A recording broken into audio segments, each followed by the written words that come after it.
حصريا لقناة لمسات.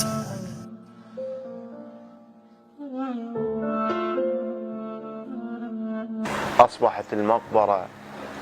كالبستان الجميل، يوجد فيها جميع أنواع الورود،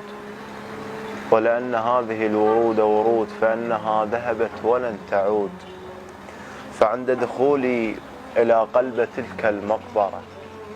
فبدأت أسألها عدة أسئلة، وكان أحد هذه الأسئلة: يا المقبرة شبيك منهنة، يا المقبرة شبيك منهنة.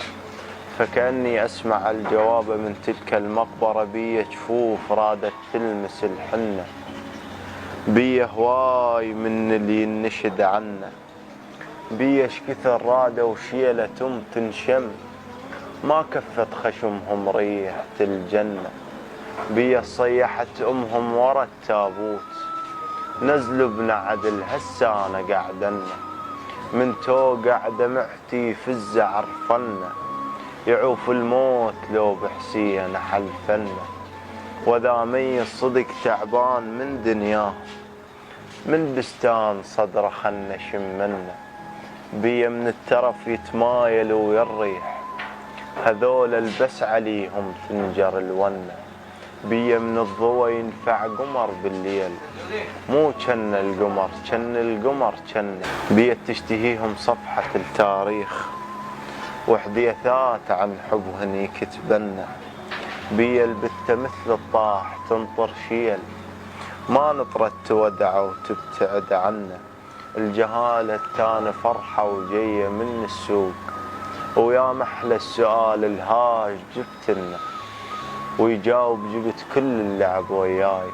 وترد للطالب روح مال كبار، ما ردنا اللعب بس لا تفارقنا، بي الطاحة وعلى القاع بس وقفة، بي الحارة والكتاب عن وصفه، هذاك نامت مريته بذكر حرفه، نامت على المخدة وتانتي مرطيف، رغم تعرفه صدق وطيف ما منه، بي الروح من تشتاق تصبح طير، يطير بباله والعباس يتعنى، لو شاف المنارة يصير كله جفوف، يحط على الزنود الخضرة يتمنى، وبعد بي امهات تخاف من الريح ذا يلمس ولدها ويمه يدنى، الشيلة راسه صارت ضريح البيت، بيها يزور كل من راد يتهنى.